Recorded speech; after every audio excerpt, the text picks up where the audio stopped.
Welcome all to open call. And if we could quickly go around and introduce who is joining us today. Stevie, can we start with you since you're at our upper left-hand corner? Yeah, sure. Do you want to, Gilbert, do you want to turn on your video? Oh, sure. Great. Just calling in to hang out with everyone today and hear a little bit more about data loggers. It's not something I know too much about, but I've been seeing a lot of really great posts on Public Lab, and I'm excited to hear about some of the different ones that people have been using and the challenges and questions that have come from that. But also calling in from New Orleans here.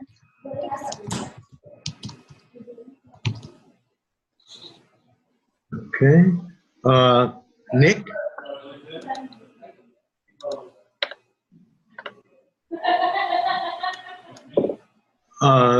Well, I think you're muted, Nick. Muted. Oh, actually, I don't see a mute symbol, but it's possible your microphone is not active. It's okay. You can take a moment to troubleshoot, and we can circle back to you if that's all right. Sure. Feel free to speak up in the middle just to get we'll give you a thumbs up if you're working again.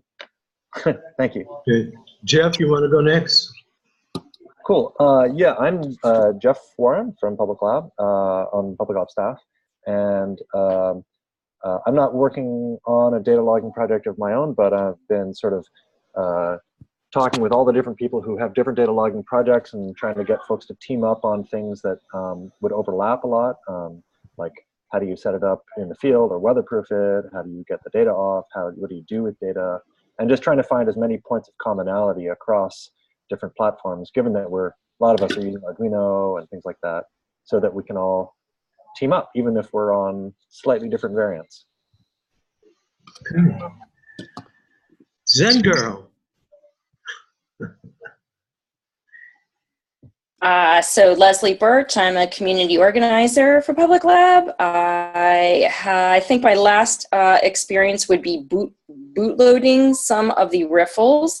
I have also visually seen some Mayfly stuff, so that's my data logging experience. Leslie, you also put together a mini Perl logger.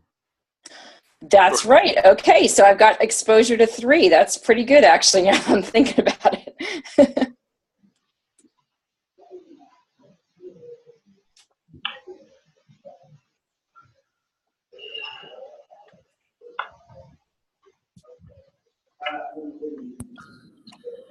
Who's going next?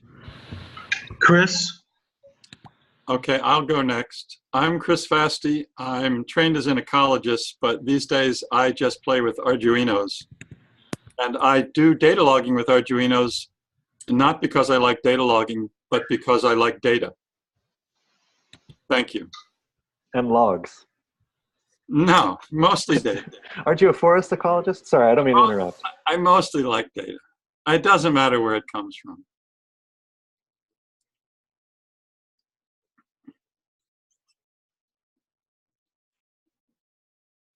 I'll go next. I'm Gretchen. I also am with the staff of Public Lab, and I don't have a whole lot of experience with data loggers, but I, like Chris, also really like data and like environmental data and like thinking about data quality and variances and all of that. So I'm excited with what we can do with a lot of sensors. Good. Thank you. Amanda?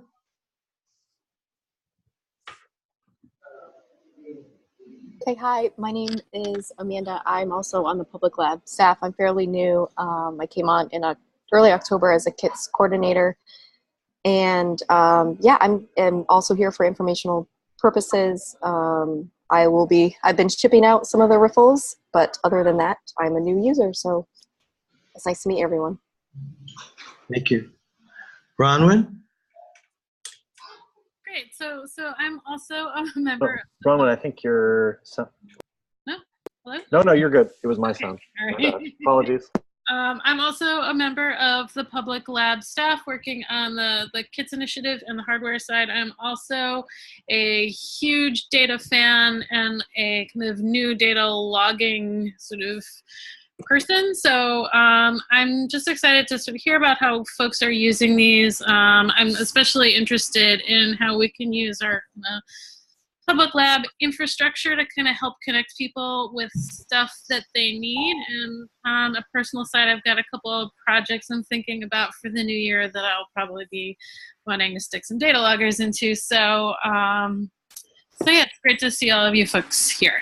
Thanks. Good. Shannon Hicks.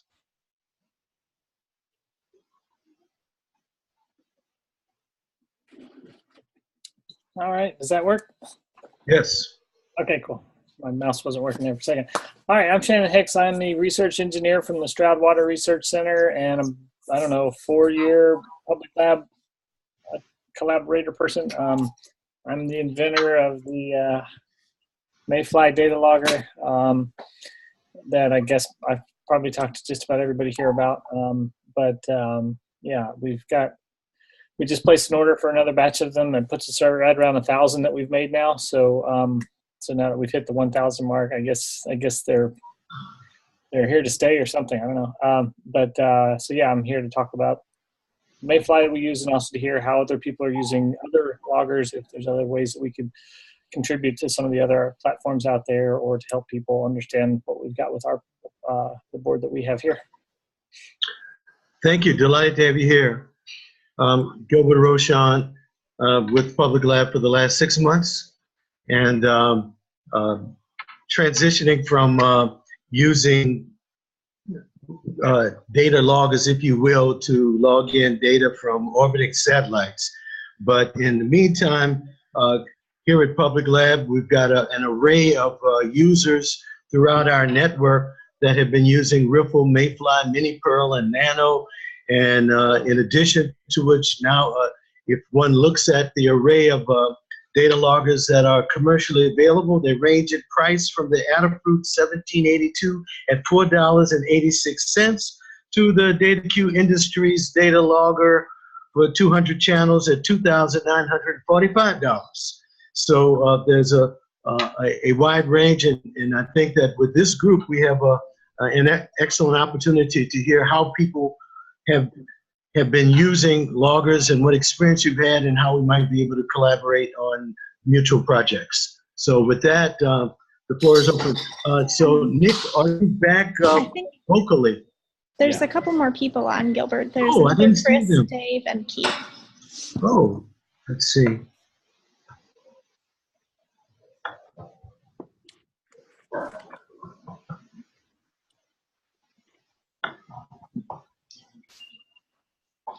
Gotcha. Dave, Oh, I see now. Okay. Yeah, Dave. Hi, I'm Dave. Calling in from Chicago. I work with high school kids that do environmental science investigations. And I'm just here kind of mostly listening in to figure out more ways that I can incorporate data logging into the high school programs that I run. Okay. Thank you. And Chris?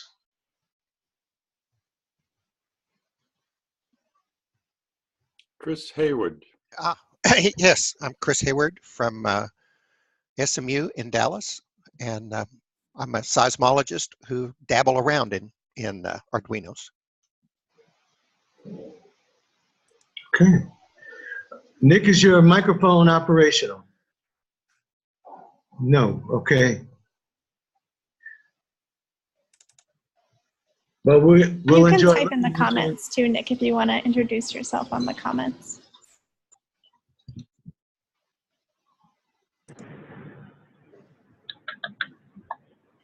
And I think we just have a new caller as well. Yes, we do, at area code 505. If you can, you're just in time to introduce yourself.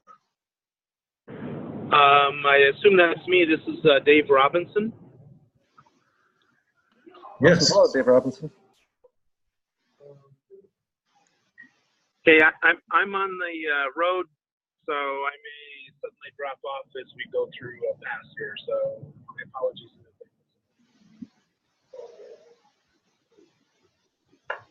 Well, it's great to hear your voice. Welcome. You can't see, but there's a lot of people on the line, 12 other people I can see. So it's good to hear your voice. Okay. Well, I believe we've heard from everyone on the call briefly. And as people join in, we'll pull them in as well. And there's a space now on the agenda for presentations for various quote unquote software reps. So I think, Shannon, I believe you fall into that category, correct? Or at least hardware rep. I guess so, yeah. Well, yeah, software. We do have a software side of our data platform. We don't make a big deal about it because a lot of people like to do data their own way. So I can talk about what we do with the data side of our thing, but I can certainly talk about the programming of Arduinos and using our hardware that we've developed. Please do. Oh, you mean like now, or are we just in Sure, general? you got the floor. Okay. Well, does anybody have any specific questions or anything I should focus on? I have a question for you, Shannon. Sure. I'm curious. I think when you deploy the Mayfly logger at Stroud, you usually do it wirelessly, right? You usually get the data. You don't. So you need more power, and you can see the data in real time. Is that correct? Is that the way you're using the Mayfly? And do you think that's really what the Mayfly is good for? I have 150 different data loggers deployed right now. Well, 149. Okay, I think you win there. Yeah. So yeah, I've got and they all stream data live to it. Well, not all stream, they do it live to my website. So, but I'd say. Excuse me briefly, Shannon. Sorry, Stevie. I'm trying to hit record, but it tells me that I need permission from the meeting host. I'm already recording it. I got it. Okay, great. Okay, sorry about that interruption. Oh, but before you do, we have another caller online. Amiber. Amiber.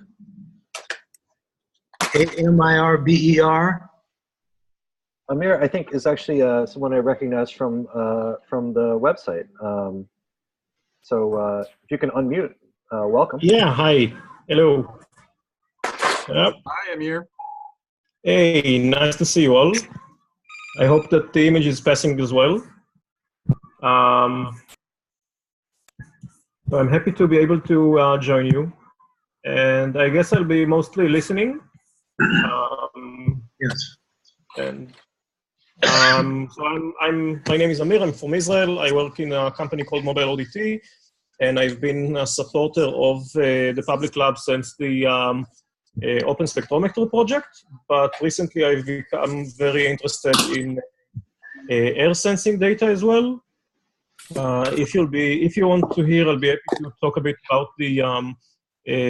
Apparently, we have a big issue when it comes to trains in Israel and air pollution, but I don't want to steal the focus. So when the time comes, I'll be happy to speak.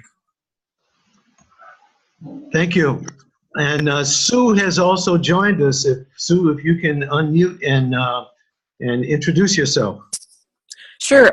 So I'm on Pacific time and still eating breakfast. So apologies. Hi, everybody. So I'm an ecologist, grad student at Cornell University, and interested in environmental monitoring, and heard about Public Lab through some random channels, but have been following your work and really interested in the innovations that you're making.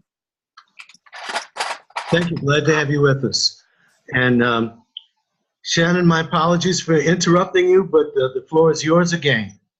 All right, no problem. It did give me a second to kind of look around my shop here for stuff. I've been in the field most of the last month since I was down in New Orleans at the barn raising, installing more stations. I installed 2 in down in Atlanta, Georgia, and then we came back here and installed a bunch more all over northern New Jersey and eastern Pennsylvania. So yeah, so a lot of the data loggers that we have, when we deploy them, like this is just one here. You put it in a small box, with solar panel, and then on the inside you just have a micro SD card for memory. We always have the memory card in there because even if you've got live telemetry and you're sending it somewhere, it's still nice to have a backup because either the cell network goes out or the internet goes out or someone unplugs something somewhere. So we always back up the data on the Mayfly itself. So we've got local storage there, and then if it's handy and it's we found that it really helps the quality of the data by being able to send it somewhere to a website. And so here at the Stroud Center, I've got like probably 25 or 30 loggers all within a half mile of the office here. So I have a base station that looks just like this. It's got a small 900 megahertz radio antenna in it, and the Ethernet jack on the box that then we plug into the LAN here. And whatever it hears on the local radio, and I just use the XB modules that look like this. This one's got a range of about a quarter mile with that antenna, and if you use the larger antenna, you can get a range of about a mile. And so anything within a mile of the building, we send radio that way. These little modules cost about $30 a piece. Once we get away from the Stroud Center, though, it's nice to have something that doesn't require a base station. So we use either 2G, 3G, or 4G cellular B modules. And I just use the B footprint type modules because they're really handy to work with, because I can use the Wi-Fi or GPS, or there's GPS Bs if I want to know locations, but GPRS, so 2G, 3G, 4G Bs.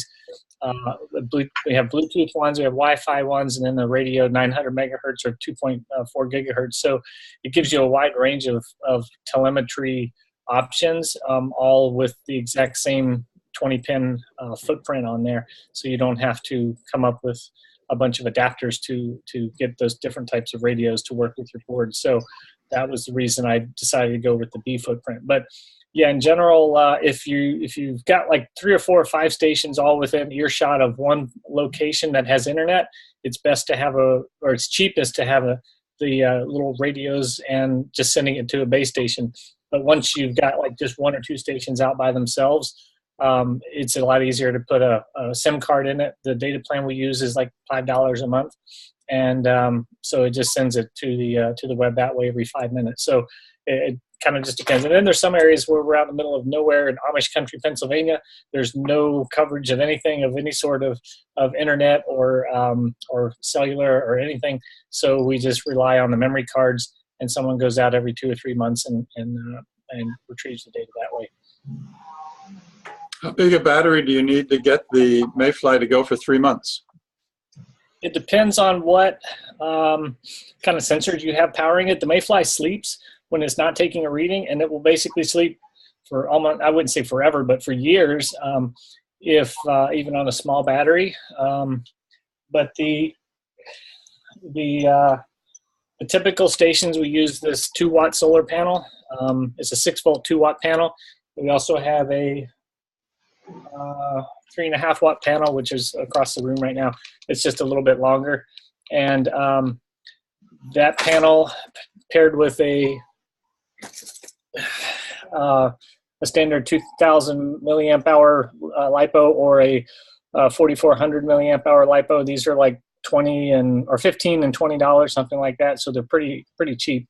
And the solar panels themselves are about $20 a piece or $25. So the two of those together make it so that I don't have to ever change a battery. I've got some stations that have been out for 4 years that are still using the same original 2000 or 4000 milliamp hour batteries. So they're pretty self-sufficient. And that's just $50 or so for a solar panel and a battery. You don't need any other electronics, and you've got essentially infinite data logging. Yep, right on there's the LiPo charger on here that takes the 6-volt. It's the same thing that, if you buy the standard LiPo charger that SparkFun or other people have, there's just one little regulator. So it's really not that hard to just throw that on there. So I put it on, so that will keep your battery topped off and charged. And it's got a 500 milliamp hour, 500 milliamp current limiting. So there's no benefit putting a panel like 3 watts is as much as you can put on here at 6 volts and 3 watts. If you put any more on there, you're just wasting power. But if you're in a really shady spot that has a lot of trees, or you're kind of in the shade of a building, you can use a larger panel. So you get maybe a 6.5 or 6 watt panel or 9 watt panel, which is probably 8 or 10 inches square. Will still be enough. Even in complete shade, you still have enough ambient light that will be enough current to keep the battery topped off and charged. But like I was saying, the board sleeps every, I send the data every 5 minutes usually. Sometimes we do 10 minutes, but usually it's every 5 minutes. So the board will sleep for 4 minutes and 50 seconds, and then it wakes up and takes a reading, or 2 or 3 or 4, and it does some averaging, sends it, and then goes back to sleep. So you're really only powering the board for 10 or 15 seconds every 5 minutes. So it doesn't use a whole lot of power when you're in that mode. Do you have a documentation of the setup that you just described? Yeah, well, like I said, I said earlier, I deployed about almost 100 of these stations in the last 9 months, like 50 of them, but just in the last 5 months alone. So, and we've also given 12 two-day workshops all around the country in the last 9 months. So, and I'm the only person doing this until just recently when we hired me an assistant. So and we've sold several hundred of these boards on Amazon. So I also do the production of those and the kit fulfillment and all that. So I have had a really hard time getting any documentation done. And so what we're working on this winter, now that up here in Pennsylvania is too cold to go outside and stand in the water very much, I'm going to be working on that documentation, and we're putting together some videos and the shopping lists of all the parts you need to put the kits together, because that's the biggest thing. Once somebody goes out and you buy this thing on Amazon, or even if you get the starter kit, so it comes in this nice little waterproof box and a few other things, you still have to, there's still a lot of questions on what do you do, how do you put it with the solar panel and all the other things that you need to waterproof it and put it out in the environment. So we're working now on the documentation. So we'll have a lot of some written write-ups, and we're also filming some videos that we're going to put on YouTube of our tutorials of how we like to put things out. So maybe that'll give people some ideas on how to do things. Thank you. But for in the meantime, we do have some info on our website, envirodiy.org. And there's some stuff there, and I answer a lot of questions there. There's some forums, and we answer things, but a lot of it's been over the course of a couple of years now, so that you kind of have to go read about 40 different forum posts to be able to put the whole picture together to figure out what I've told people. So my job now is to sit down and write everything in an ordered list of, start to finish, so that you don't have to track down all of these web pages. So that's what we're going to be working on in the next few months when it's too cold to do anything else. Although I think maybe Chris Fasty and the Snowfest team from a few years ago would challenge the idea that there's a too cold for data logging in what was it, the Quincy building project? The Blair House. Yes. Yeah, that's right. I wanted to note, I know that documentation can be a real challenge, and there's so many different parts of this process that go into successful data logging, and there's also so many different variations. So the Mayfly is really optimized for a certain, a lot of different things, of course, and say the nano data logger is very, very low cost and sort of a good starting point without all of the bells and whistles of the Mayfly. Then the NoFlow has so many different sensors it goes with. And I think it can be really daunting to take on the task of documenting every part of this sequence. So one reason I've been really trying to figure out where the common points are is that I think for a lot of these, we can all work on a set of tutorials or supportive documentation or frequently asked questions that are actually shared across a lot of the data loggers, and thus reduce the amount of work that each project needs to do to support a community. It doesn't all have to live in the same place, but this has been coming through a little bit, and I know that Chris has been posting a lot of activities on how to use data loggers, and specifically how to use the nano data logger, although also other ones. And if we, at least on the public lab site, if we tag them appropriately, then those may come up when you're looking at, say, how to use the riffle. You might see how to use or set up or do a whole activity with the nano data logger, and it's not exactly the same. But there are sections of the setup that are the same. And I did this diagram. I tried to reproduce one that I did during the barn raising, and I forgot a step, so I had to add it below. But like setup, where you're sort of plugging everything together, this is where I think I really like a lot of Chris's work on solderless connectors, which really makes that step easier. There's sensor selection. I know the NoFlow has really chosen many, many different sensors and figured out how to plug them into an Arduino, and the code for each of them. How do you put it outside and make sure it doesn't get wet? How do you download data from it, whether that's wirelessly or over an audio jack or just over USB? And then what do you do with the data at the end? And I just wanted to suggest that any opportunity we can find to write things and just note in the middle, like, here we're using a mayfly, but you might be using a different one at this stage. That helps us to sort of team up on these things. And I would hope that the end result is that no one person has to write the entire integrated documentation for all of data logging. Even as nice as it is to have a continuous flow.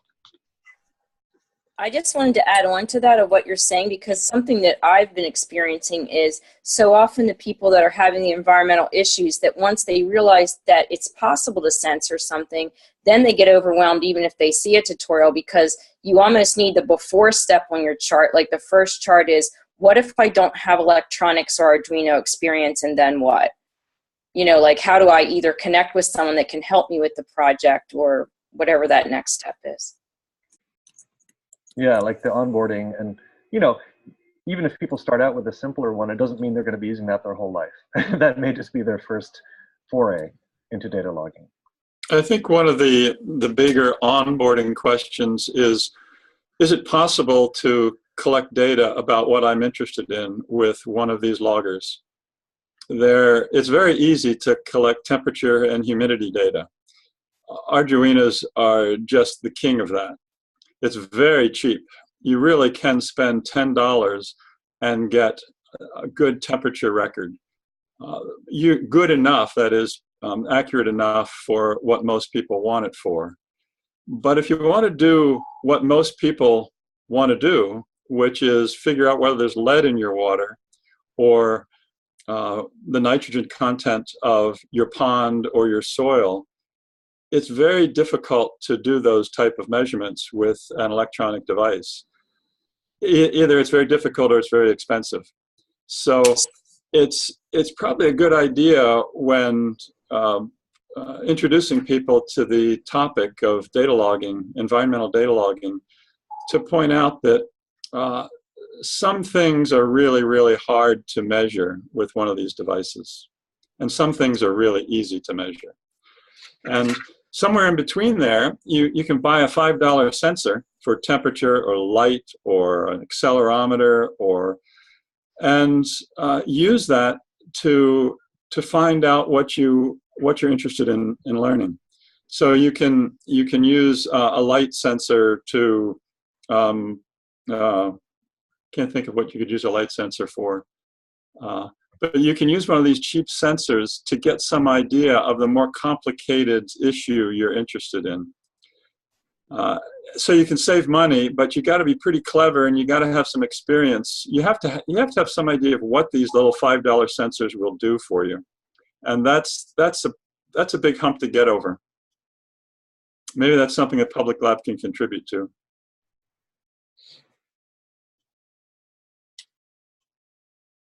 Yeah, I think I'll add that we have a lot of people do the same thing. They call us up and say, hey, I really like your water quality logger thing that you got. Can I buy one so I can measure pH and dissolved oxygen and conductivity and 6 other parameters?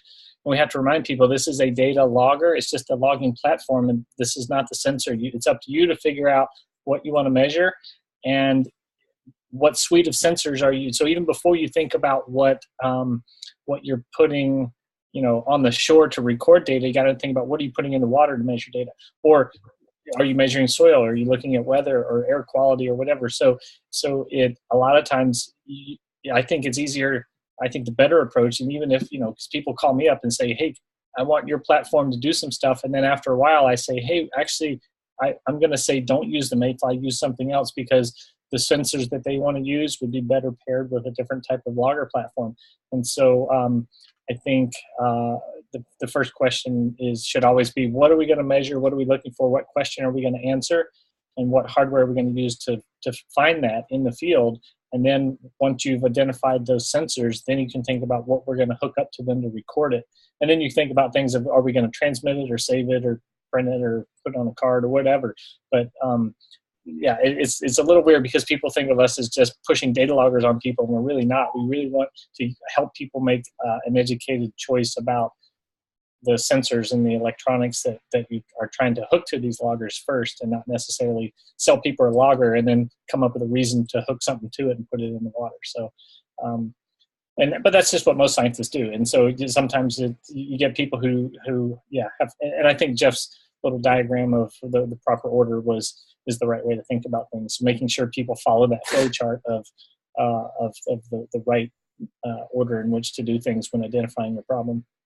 Yeah, another thing related to both the riffle and the mayfly, they are often presented as water quality monitoring. And the mayfly is an aquatic insect, and the riffle is a physical quality of water. And these, I think both Shannon and Don Blair were originally thinking about monitoring water. But the riffle doesn't really have anything other than the name that limits it to monitoring water. It can be an air quality monitor. It just depends on what sensor you put on it. Yeah, and I was really hesitant to even put the word data logger, because if you see on the thing, it even says data logger. I really didn't want to put that on there. I just wanted to call it something a little more generic, because it really is just an Arduino. It's an Arduino processor that happens to have a clock and some solar charging stuff and a few other random things, but it's not like you can just use this to blink lights. It doesn't have to do any daylight. So we have a lot of people that think that this is like only for measuring. And also my company really wanted to have something about our water thing on here. And so, yeah, a lot of people read this and they go, oh, this can only be used for water and data logging. But it's mainly because the folks who were paying for this thing said, we really got to put our name on it, and we have to put the word data logger on it.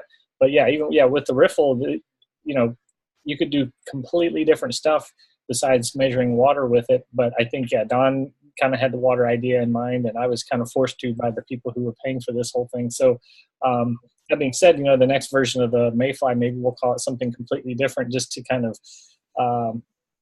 get it away from the whole assumption that it can only be used in water and for logging. But yeah. Can I just jump in a second, just because I feel like those of us at Public Lab, or those of us who have been to barn raising, are kind of monopolizing this conversation, and I kind of wanted to hear from people like the other Chris Hayward, that I wanted to hear about what use you were thinking of. Dave, if you're a teacher, I also want to hear what you're thinking of for monitoring. And I think it was Sue, and if I'm missing anyone, whoever stated that they had some reason they wanted to do monitoring, I just want to know what you want to do with it.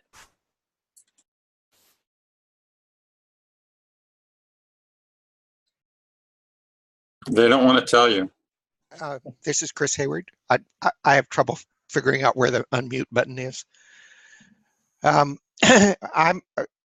got started looking at precision temperature measurements to look at geothermal gradients in shallow wells.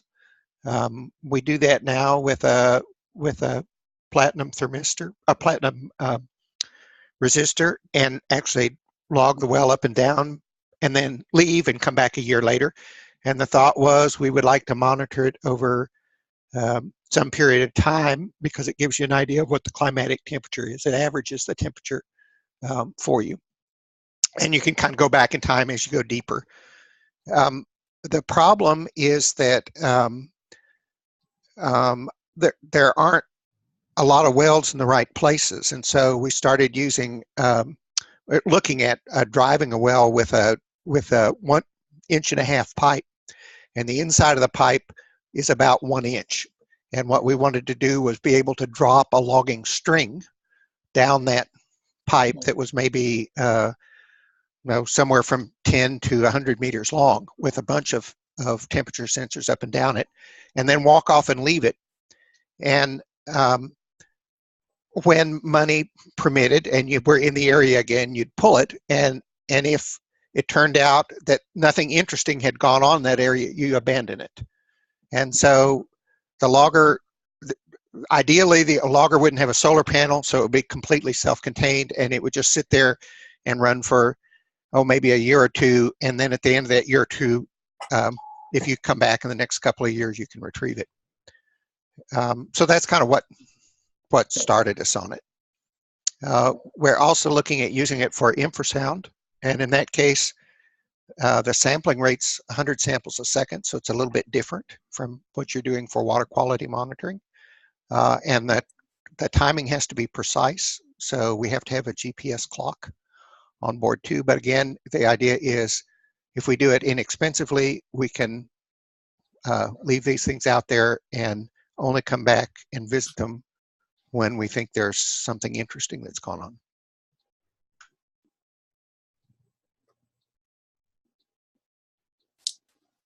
Probably the most unusual one I've heard so far. That's great. Can I ask a quick question about the wells? You said they're up to 300 meters deep. Is that right? 100 meters. 100 meters deep. Right. And how many sensors do you have along that string? So we've looked at the most we've run is 30. We've done a 30 at 100 meters, and we've also done one which was kind of interesting, 30 on 2 meters. So they were separated by centimeters, and we pushed them into the sediment of a lake to look at the temperature profile through time. With the lake, that time we were logging them every 10 seconds. Can I ask where you got those sensors from, or did you make them yourself, or did you order them? Well, so the sensors for the lakes were the little the 18 B20s. Is that have I got the number right? They're little digital sensors. They're rated for accuracy of 1 degree and a resolution of 0.1. But if you sit them through a temperature bath and calibrate them, they match much more closely than that. So we think they're good to about 0.2. And you mentioned some platinum sensors. Yeah, so the platinum ones are well, you find them almost anywhere, but they're like $10 or $12 a piece. You have to have the signal conditioner on the front of them. You can find them on Amazon. They're in an enclosed, waterproof enclosed slug, but it's not really waterproof for long periods of time. So we have to pot that. And again, they have to be calibrated. Okay. That's a good point. I think someone brought up just towards the beginning of the conversation too, a little bit about like weatherproofing these things. And I would love to hear what people have done and found that works and what doesn't work on this. I think it's been a challenge across all of these projects. I will say, just for our use, when we're sticking these down a well, what's weatherproof under 2 or 3 feet of water is not exactly waterproof under 300 feet of water.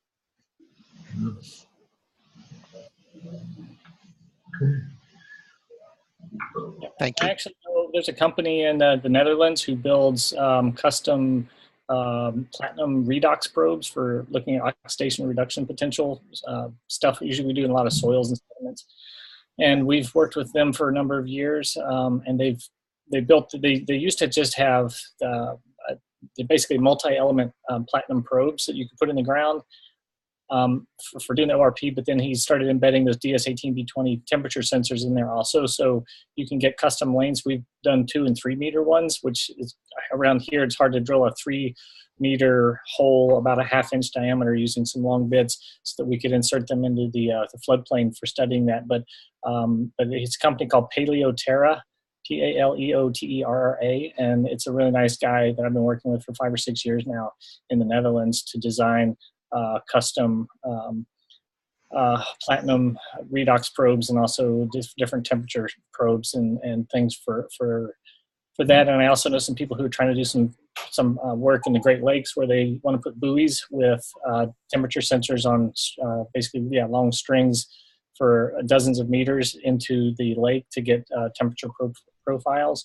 So we're working with them to kind of develop some sort of sensor string of temperature sensor that can be deployed in submerged environments like that. So I don't know there's anything out there that's completely ready to go off the shelf, but there are people who can build that kind of stuff for you. So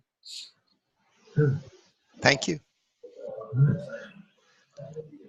Thank you, Chris, and thank you, Leslie, for encouraging the input and the responses that we got. Is anyone else who hasn't had an opportunity to come forward and share? Please do so. I have a small question. I've been looking at the Amazon links, and it seems like the starter kit is out of stock. And also the accessories, I wasn't able to find the accessories available there. Is there a different resource I should be able to get them by?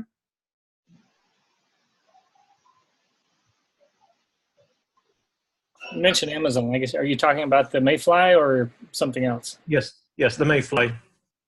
There should be about a dozen or more just plain Mayflies available. It's just the board itself. We do have a starter kit, which is the Mayfly, and then it comes with this the small solar panel and a couple cables and this little waterproof box and all that. We're currently sold out of that because I got a bunch of pieces and parts I need to box them up and send them to Amazon, and I haven't had time. So in the next week or so, we'll probably get those back to Amazon. And then accessory wise, there's like a proto board, and then there's a couple of stereo adapters. I don't have any here on my desk right now, but little adapters too. There's certain soil sensors and water sensors that we use that have looks like headphone jacks on them. And so these are little custom-made connectors that we made to allow you to connect some of those sensors really quickly to a Mayfly or anything else using a Grove terminal. If you go to the DIY.org site, there's a link to some of the Amazon items there. Okay, I'll look for it again, and I will write in the comment section if I can't find it. Thank you. Yeah, I'm curious to know what Dave, something about students, because we worked with some teachers. I know some other people in public lab have done some education stuff. If Dave can chime in and tell us what he's hoping to do with the students there. Good. Yeah, I can chime in.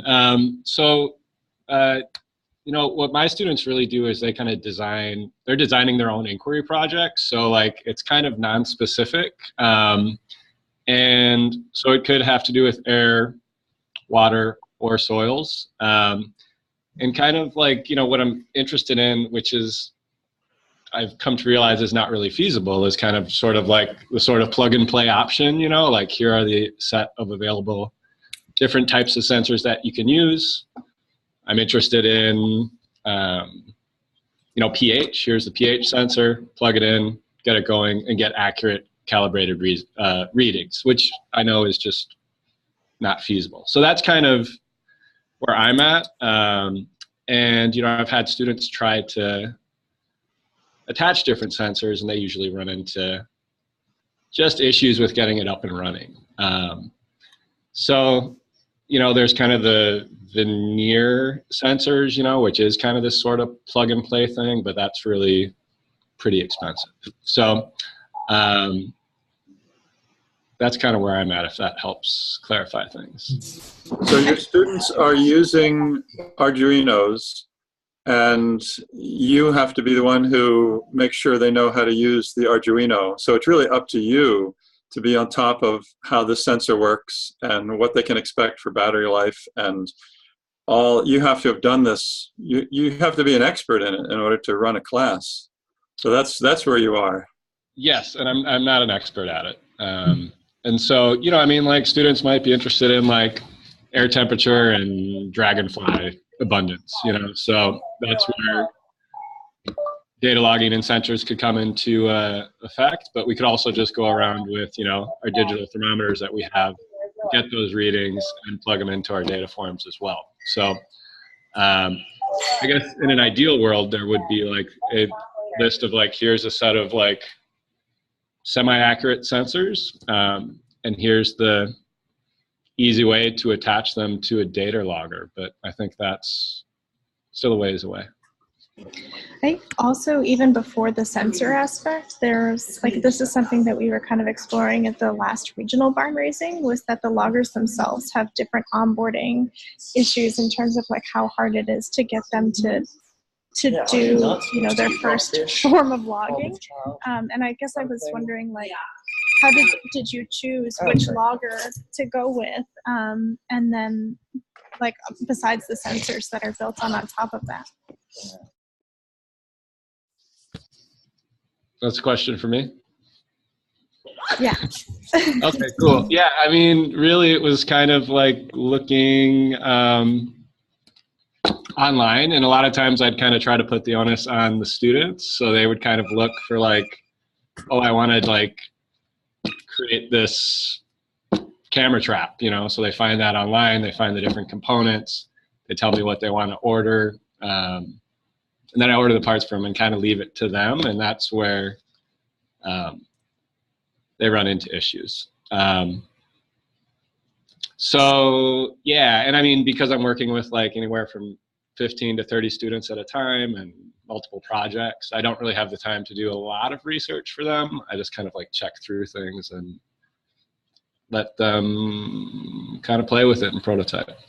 Yeah, this comes back to that issue that very simple, inexpensive sensors can tell you a lot of really cool stuff. And I think Chris Hayward's example of, you know, he's a geologist, a geophysicist, and he's learning stuff that no one knows, but he's using a temperature sensor. It's just a thermometer. He's just using a lot of them, and he's putting them in a place that enables him to learn stuff that we don't know.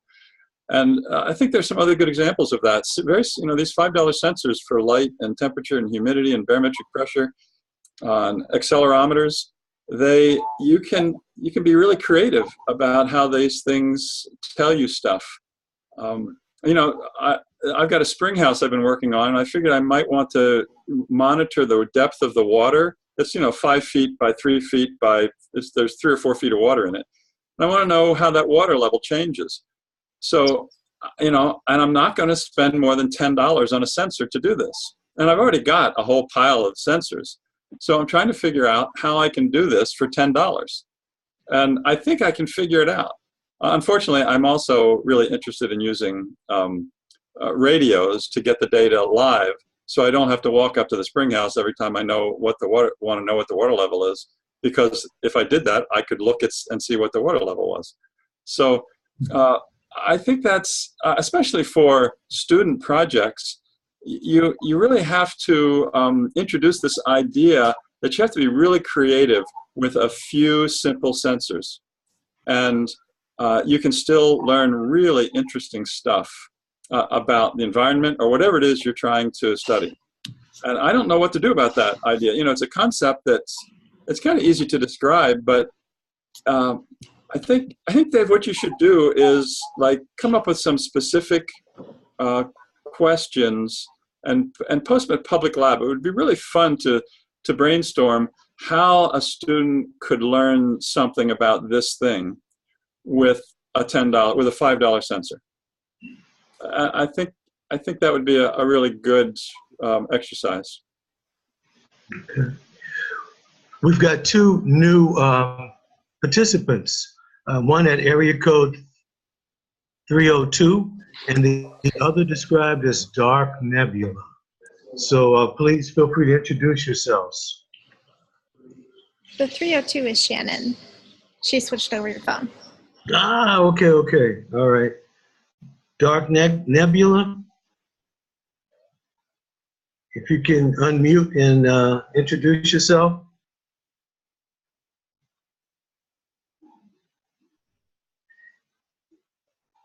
If not, then let me take this opportunity to specifically express appreciation to Nick Roche, who got up at 4 a.m. on the Gold Coast to participate in this conversation, and your attention to the group chat, which where he indicated his comments, but it looks like we've got an unmuted Dark Nebula, perhaps.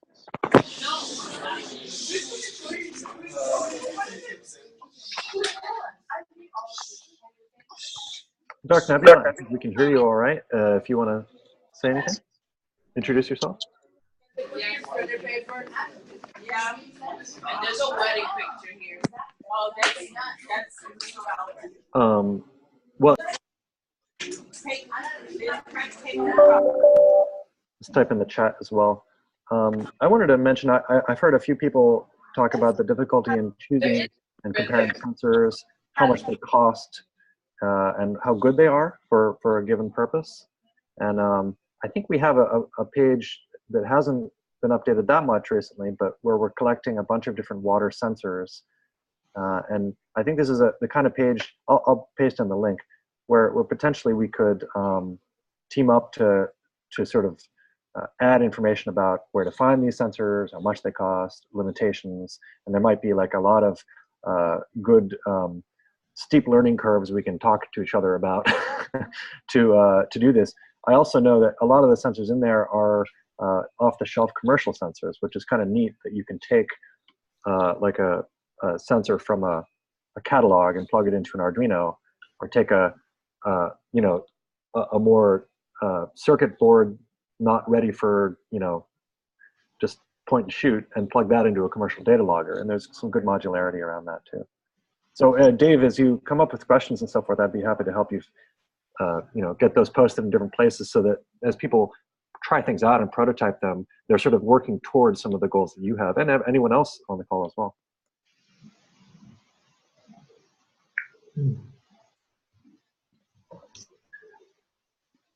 For Chris Hayward, I don't know if it's possible, but it'd be really great if you could post your project on Public Lab. I don't know if yours is a top secret one or anything, but I would love to see like a research note about what your project is and what you're hoping to achieve.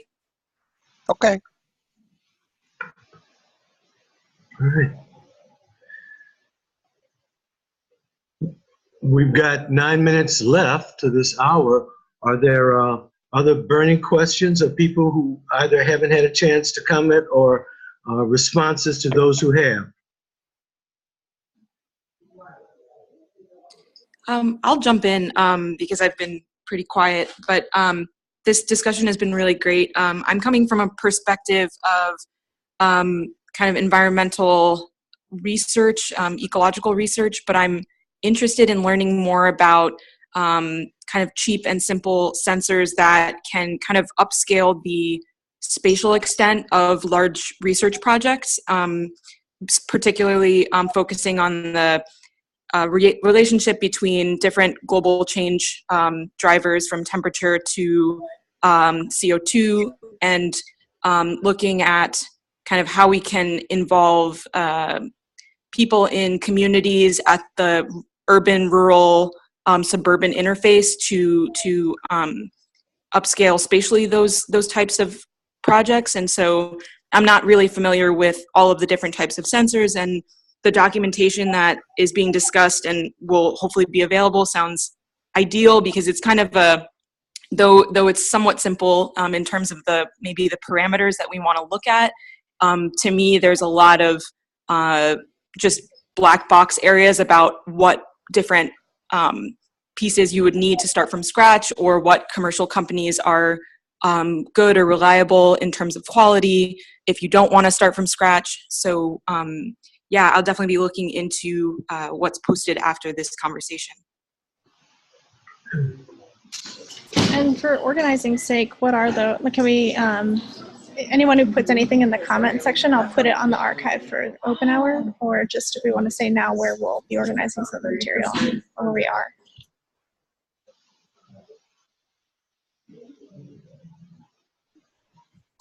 Jeff, I know you mentioned a couple wikis.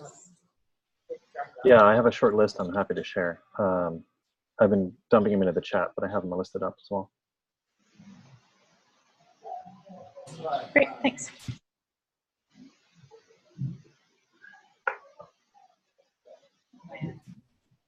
Okay. Nick, can you tell me again more about what your project, or what brought you on the call?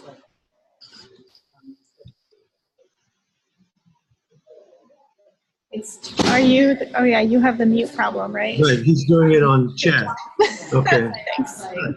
From the Gold Coast, no less.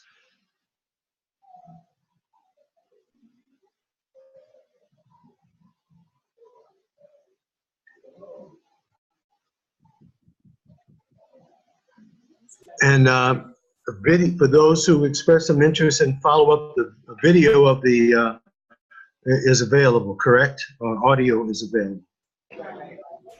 Yeah, the archive for all of the open hours are at publiclab.org/wiki/openhour-archive. You can get there from the open hour page. Okay. Can I ask another quick question before we run out of time? Sure. Okay, so I came across the link for this conversation via Instagram, and I thought it was really cool that that people could just join, and obviously I joined for that reason. But I'm just curious about sort of the broader intention of the open hour format in terms of who this kind of discussion is for, if it's advertised broadly, and what people from varying backgrounds might be expected to take away from these conversations. Stevie, would you be so kind as to respond to that, since you've been engaged with it since the ab initio? Sure. So just in general, you can learn more at publiclab.org/openhour. But basically what we were finding a few years ago was while the online space gave us a lot of room to sort of digitally connect, the open hour as itself serves as a way to connect on different topics once a month. So it's an open interactive seminar with a different topic every month, with just a loose format for engaging people and projects or different things that have come up across the Public Lab site interface of being something to share a longer conversation on. So they're all archived, all the ones that have happened. But yeah, the topics, if you want to suggest other ones, we also have a weekly call on Tuesdays, but this one's sort of an open seminar kind of thing where we're talking about a specific topic. Stevie froze for a moment. Stevie froze. Open call. You want to continue, Jeff? Oh, sure. Yeah. We have a weekly one at 3 p.m. Eastern.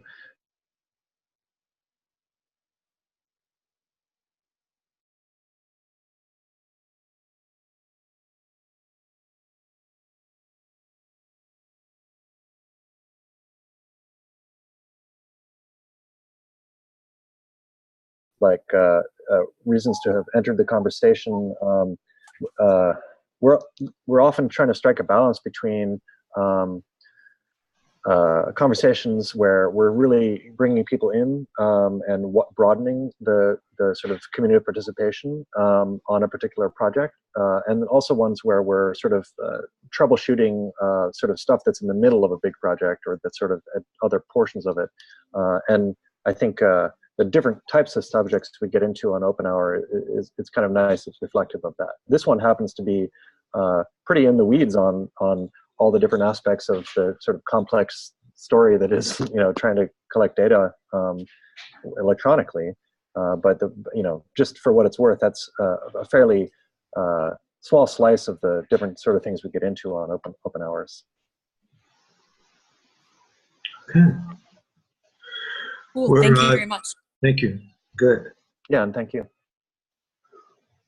We're 2 minutes before the top of the hour. Are there burning concluding remarks or epilogues that people would like to put forward?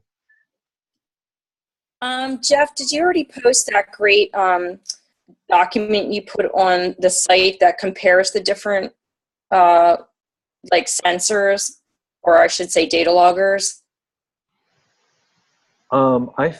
I linked to Water Sensors, which is a wiki page. We'll send out a bunch of links after. But, yeah, because that one that does the comparison between like Riffle, Mayfly, and I forget what else is on there. That was like hugely helpful for me to see, like, for instance, like Mayfly, I think uses Grove connectors, which become, nice if you're talking about very serious sensors. Yet the Riffle is, inexpensive and can be put in a bottle and is very, class friendly, I would say, for schools or things like that. And I just thought that that was a very helpful document, probably the best I've seen so far for people who are on like ground zero of starting that. Yeah, for sure. That may be the Google Doc. There's a Google spreadsheet that is linked at the some data logging web page at some data logging wiki at Public Lab, I think. Yeah, that's the link I just shared out on the chat, and we'll definitely have, and Stevie, I got the whole chat transcript, so we can edit those and send them out after.